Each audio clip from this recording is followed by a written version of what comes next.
Okay, hold on, I'm writing something.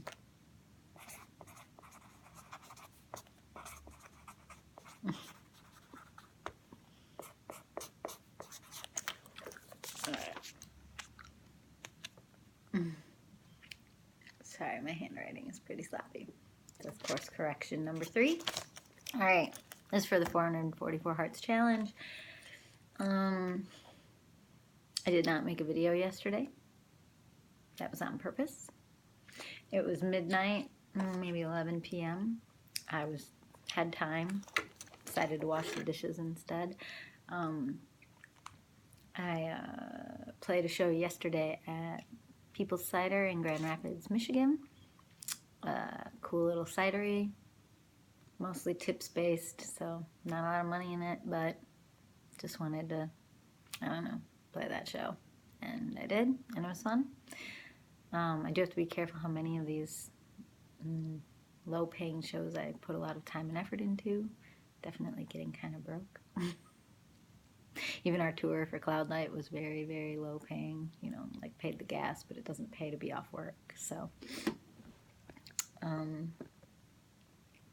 okay, sorry, I'm fidgeting. And so similarly, these challenges don't pay anything. I'm paid pretty well as a piano teacher, so if I wanted to scrap all of my dreams, I could stop writing songs, stop recording songs, stop having a YouTube channel, stop booking shows, stop doing anything that doesn't pay a fair wage compared to piano teaching, and just be a piano teacher. I'm sure a lot of people in my position do that. I can't do that.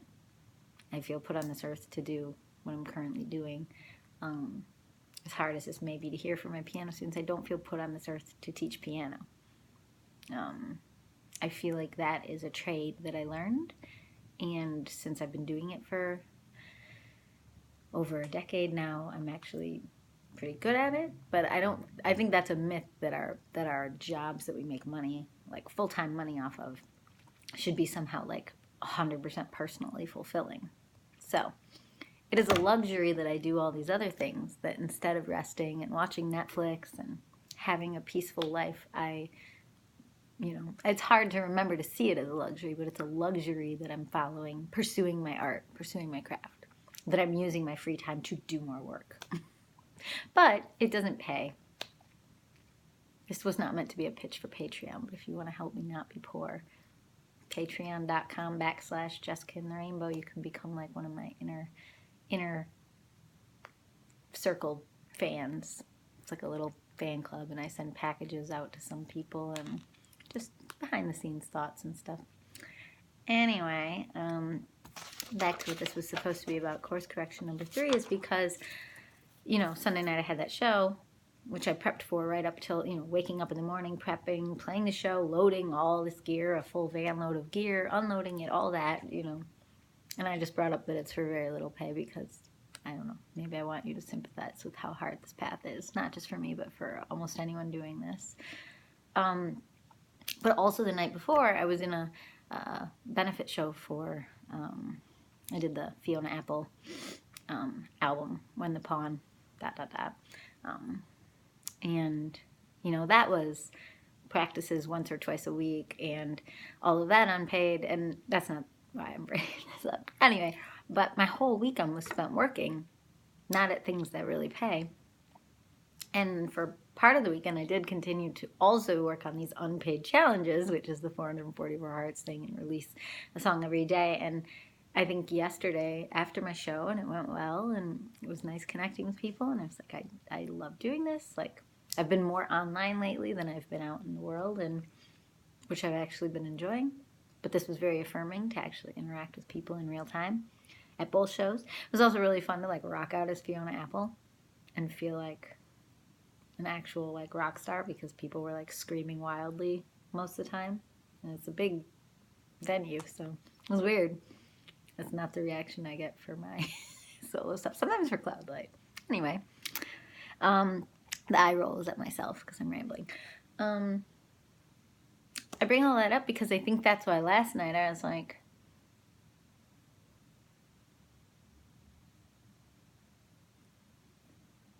Like, we're allowed sick days in life. So why in my challenges do I not have like sick days or personal days or like, who cares who's counting? I'm not going to try to write the Guinness Book of World Record, people. I could.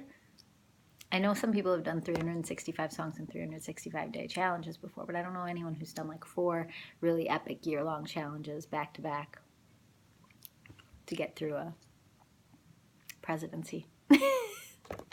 Sorry, that's not funny, but I just don't like that man separate from his politics. I just don't like him. And so it's very hard to have to be reminded that he exists, let alone exists in a leadership position. Anyway, so yeah, course correction number 3 is that I didn't do one last night, and I don't feel bad about that. Now, there's different ways that I could, like, if I start thinking like that too much, I would undo the whole point of doing challenges. Like, it's supposed to challenge me. So I decided what I'm going to do is treat it kind of like a school model. So I could do what I'm doing with 52 Dreams already, which I never announced that I'm doing, but I just started stretching the weeks, and I just get it done when I get it done, and then I'll draw the next one. And as long as I've done that for 52 things, I'm going to feel like I accomplished that challenge, even if it doesn't end exactly on a year. Because some of the things were just unrealistic. They're not things you could get done in a week. So I'm still on, like, that's actually in this, where that paper was from.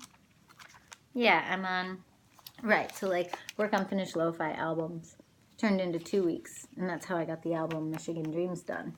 And that wouldn't have gotten done if I had like forced myself to do it in 1 week only, or it would have been worse, like even more like lo-fi. And I think I'm tired of that, because I'm actually now in the 444 Hearts Challenge editing some of those Michigan Dreams songs to make them even better, because I had forced it out in 2 weeks instead of just letting myself release it when it actually felt done. So I'm trying to like allow myself to be the pace that I naturally am now. But if I didn't have challenges, I do have an aversion to work. So I'm trying to work more than I did in the previous decade before these challenges. Like, it's not laziness. You can clearly see I'm not lazy. It previously has always been fear. It's just not knowing the right way to do things, not knowing the way that will have people not hate you for being bigger than life, for being intense, for being all about your own work. I don't know. I mean, there's so many people I admire who, of course, you're about your own work. Like, your work is your work. You make your work. So there's a lot of topics of self-focus that come into play when you create work.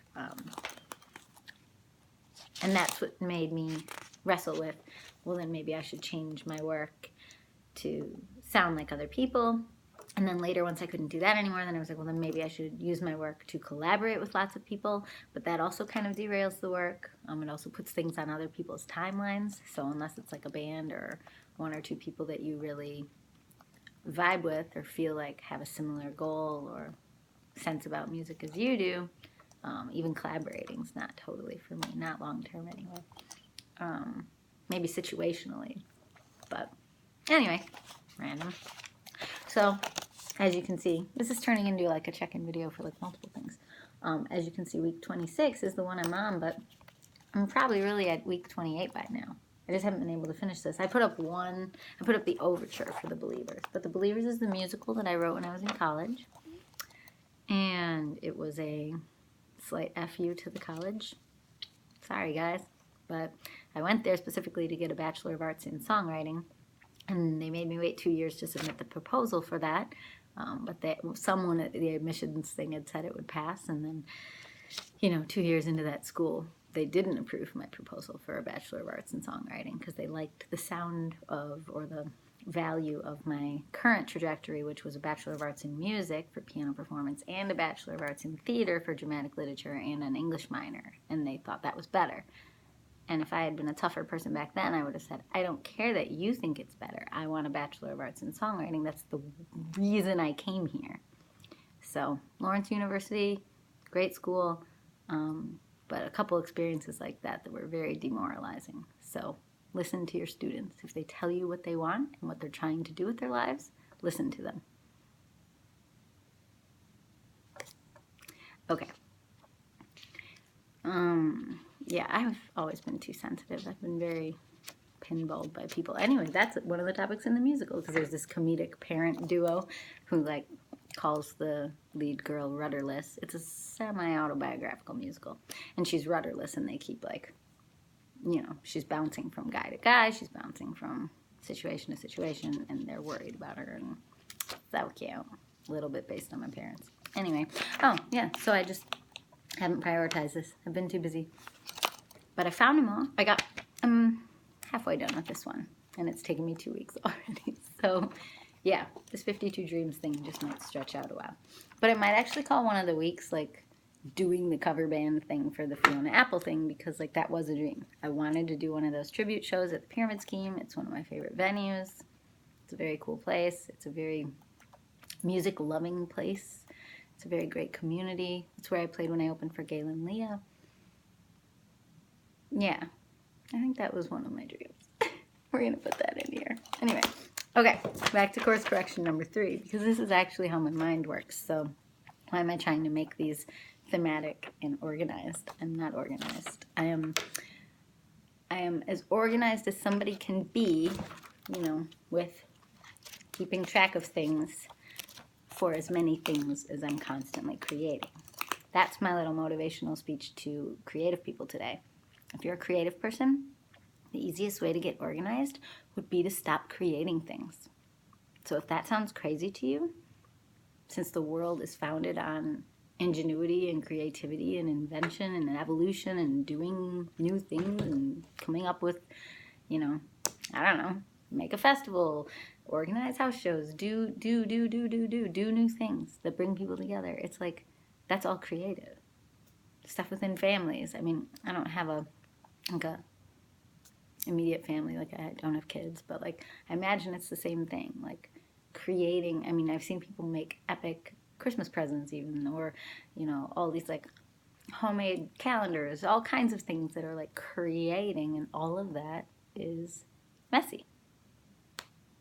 So my advice to anyone who's feeling frustrated that they're not organized enough is stop creating things and just sit still and do nothing. And your life will become much neater. I'm being sarcastic. Not sarcastic.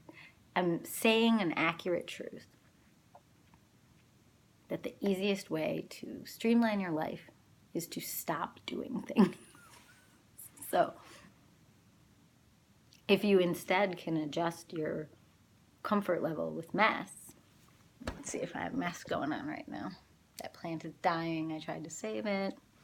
There's like a lot of mess. Like, oh, it's kind of cute, but if you zoom in and look up close, you would see little piles of half-finished things that need to be put away. Like, there's all kinds of great quotes about mess that say, like, you have to become comfortable with, like, a little bit of mess. Otherwise, you will spend your life organizing the mess.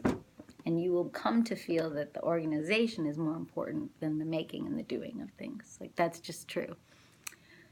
Whenever I'm in a phase where I don't feel like being creative and I do feel like organizing and tidying up, it's very fulfilling in like that Marie Kondo way. Like, it does feel good to like kind of prioritize and organize my spaces. Like, here, I'll show you my... No, I don't want to show you my office. It's such a mess. It's crazy.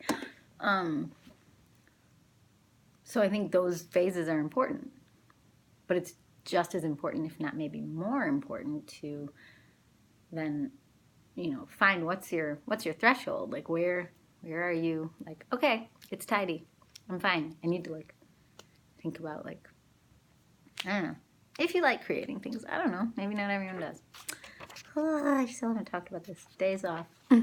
My course correction number 3 is I'm going to use the school model. So I don't want this to go past January 20th, 2021. That's graduation day for me from creativity school. I am done on inauguration day. Even if the worst case scenario happens. I'm not going to talk about that. So because of that, I still want it to be 444 hearts. At this point, I've considered quitting this challenge twice so far. Maybe 3 times. Because I do actually think it would be good for me and my A-studentism to just drop out of my own creativity school. Why not? But I'm not going to talk about that because I'm not there yet.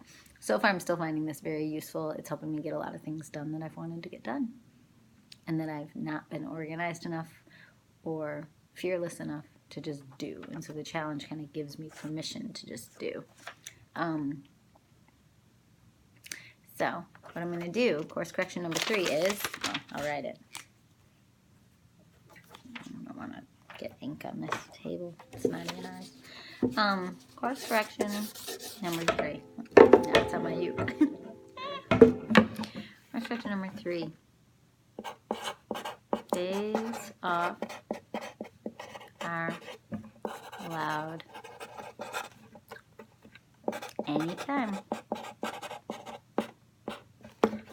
as long as you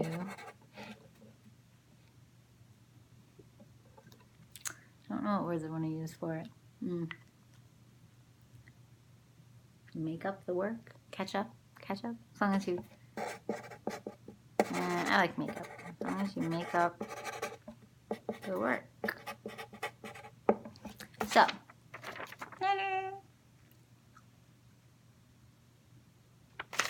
yeah. So, I skipped school yesterday, and I don't care, because I also did a show. That's a very valid reason to skip school.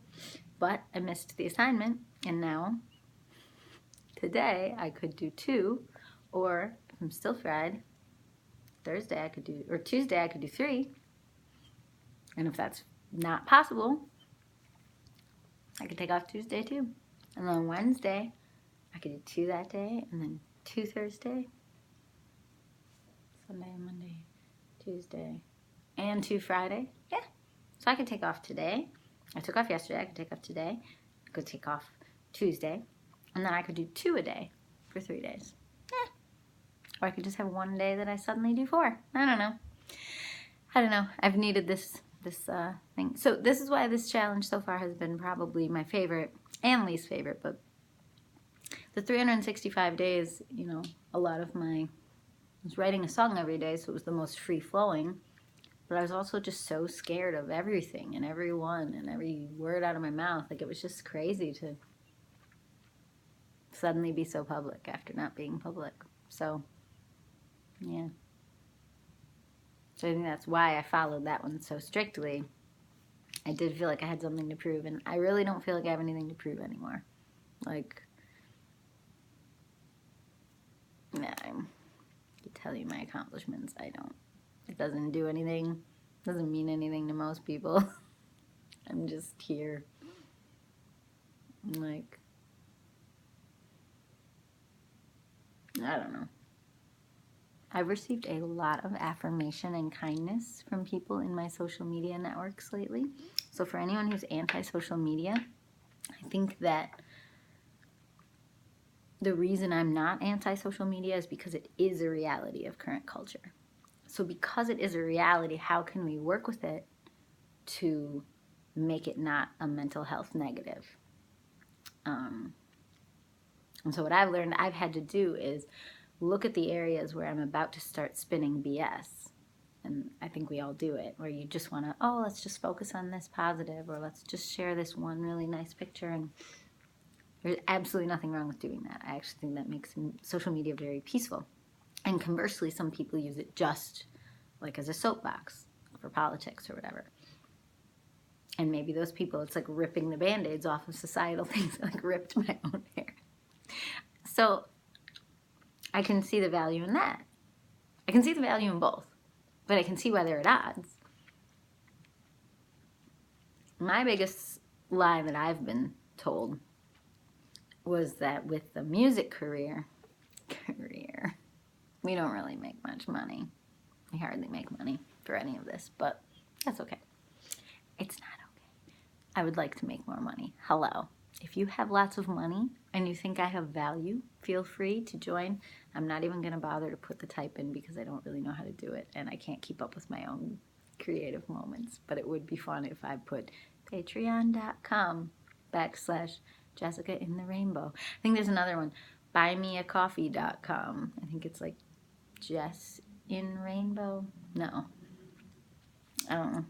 There's links. They're in my videos. I have a fundraiser going on right now. We already met the goal, though. That's exciting. We just met it. Thank you, everyone. But yeah, that goal was for $400 to produce my favorite album that I made up in a weekend back during the 365 days challenge. Gosh, I was such an overachiever. So I was doing a song every day, but then that weekend I think I did 23 songs one night. Or was it 19? I don't know. 14 only made it on the album. Yeah, I think it was 19 songs in 23 hours. Something like that. But or no, 15 made it on the album. There's a secret song. It's called Secret Song. I don't remember where I was going with that. Oh, yeah. So the lie that I've been told with social media is that, sure, go ahead and be yourself, but when it comes to a music career, that's where I got lost, that your image is important. That, like, coming off a certain way, like, even if your shows are low attended, make sure you come off like really sparkly and shiny so that people get excited and more people follow you, more people like you, more people believe that you're going somewhere, and you just get sent a lot of positive energy. And here's how that's backfired for me. Because I've had great shows, and I've had those hit or miss kind of shows. And I've had successes and failures, obviously. But whenever I've tried to sugarcoat or spin my failures, it's made people think I'm doing better than I am. And you would think that that would be a good thing. Like law of attraction kind of stuff. It's been a terrible thing for me. And maybe this is my faith talking. And maybe I wasn't ready to be this kind of person any sooner.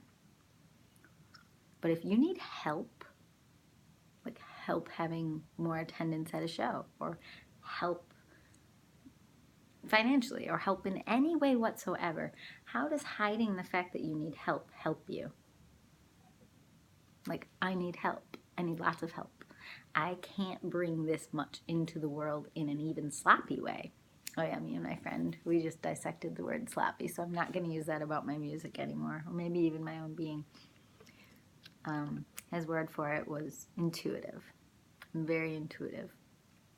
Even the way that I edit my albums is very intuitive. It's not sloppy intentionally. It's just I edit the things that feel like they need editing. And maybe I've been starting to call my music sloppier because I'm actually embarrassed that I'm moving so fast, that there are things I would like to edit and I don't have time, or I don't make time.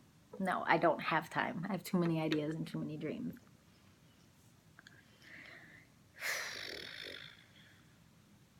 Sloppy, intuitive. Help. Yes, getting help. Like, all these dreams that I've had to put all of this in the world has been so that someday I could be the person who would look at a camera and just say all of this that I just said. I have known since a long time ago that this has value. Like, it has value to my own heart, and it has value to the 1, 2, or if it ever were like tens of thousands of people seeing this who need it. Not the people who would heckle me for it. Like, those people suck, and they should just not waste their time watching people that they want to heckle. Like, why do that? Seriously, why do that? If that's you, please go away. Please. If you don't want to go away, just know that I'll probably respond to your every comment. And I'll probably do so in as insightful way as I can, and try to talk you out of your interest in being a heckler. And it's going to take a lot of my life force, and it's just going to annoy you, and you're just going to heckle me more, and it's going to be a wasted loop that eventually is going to end in you getting sick of me and making fun of me somewhere else. So I would like to save you the time. Just go somewhere else right now. That's all I'm saying. There. And, dealing with my possible future hecklers, because there is a reality where somebody could find this someday, and not just me being hiding on YouTube. That was bad grammar. I'm just getting uncomfortable. Anyway, so all of this that I've been bringing into the world is because this is what I've always felt like I was supposed to be. A person who writes songs, who shares songs, who talks from stage, who doesn't... This came up last night at the show. Like, I noticed a lot of people don't like talking from stage. They don't like doing it, and they don't like witnessing it. And maybe that's mostly Grand Rapids, because in New York, it's like cabaret. People tell stories. That's part of it. And because I picked that up around here, that a lot of people have real judgments around people who share things from stage, I stopped doing it. But I love doing it. So I'm not stopping doing it anymore. And nobody specifically told me to stop doing it, but the way I interpret people around me saying, I hate fill in the blank, is to, in a terrified childlike way, try to quit ever doing fill in the blank. And that's been my whole life, my literal whole life. If I heard someone say that you can't wear black with brown when I was in 8th grade, even though I love black with brown, I would stop wearing it forever. I even have my favorite boots, my favorite winter boots that I've ever had are literally black and brown together. And I'm like, yeah! And I remember when I bought them feeling very defiant against middle school. But it's not just middle school. If it were just middle school, I would be over it by now. It's that middle school ripples out into adulthood and people continue talking to people this way and thinking this way and like trying to pass on the right thing. It's completely maddening if you're a sensitive person. I know a lot of people can hear somebody say, like if you say, I love this movie, and then someone else says, well, I hated it because of blank. Tons of people can just like ignore that person who hated it. Like, oh, well, they didn't like it. I liked it. The way it works for somebody as sensitive as me is that when they say they didn't like it, all of their reasoning kind of lingers in my brain for sometimes years on end of like, well, why? And then why do I like it if they think that? Like either A, what's wrong with me, or B, I have to hide that I liked it because I don't want them to think that I liked it. Like it's like embarrassing for me to be different from them. But if the world is made up of all different types of people, then I'm different from all of them in different ways. And so that becomes this sort of self-hating, self-closeting machine and mechanism that makes you kind of go down into a tiny little ball until you kind of don't exist. And then when you start to try to find who you are, it's buried so deep that it's almost impossible. Wow, this is fun. Okay, days off. So I think the reason this challenge had been weighing on me a little bit is because I wasn't allowing myself days off. And that just typically is true for me. I mean, day 7, you're supposed to rest. I should probably take a day off at least once a week. And I should probably do it where I don't have to catch up. Like I should just let there be gaps in the numbers. Like, hey, there is no day 132. And there's no catching up. But that might be course correction 5 or 6 or 7 once I get a little higher up. Right now, I'm still going to try to catch up on the work. I mean, I really only said days. No, I did say it'd be 444 songs. But I don't know. I'm just tired. Cool story. I keep looking at the wrong place. I think it's because I'm checking my own face to see what I look like when I do things, which is like such a good metaphor for what it feels like to be overly sensitive.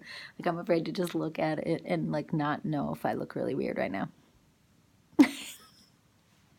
All right. There's a course correction number 3 video mixed with a 52 dreams check-in, mixed with a general life check-in, mixed with my face. Okay, bye.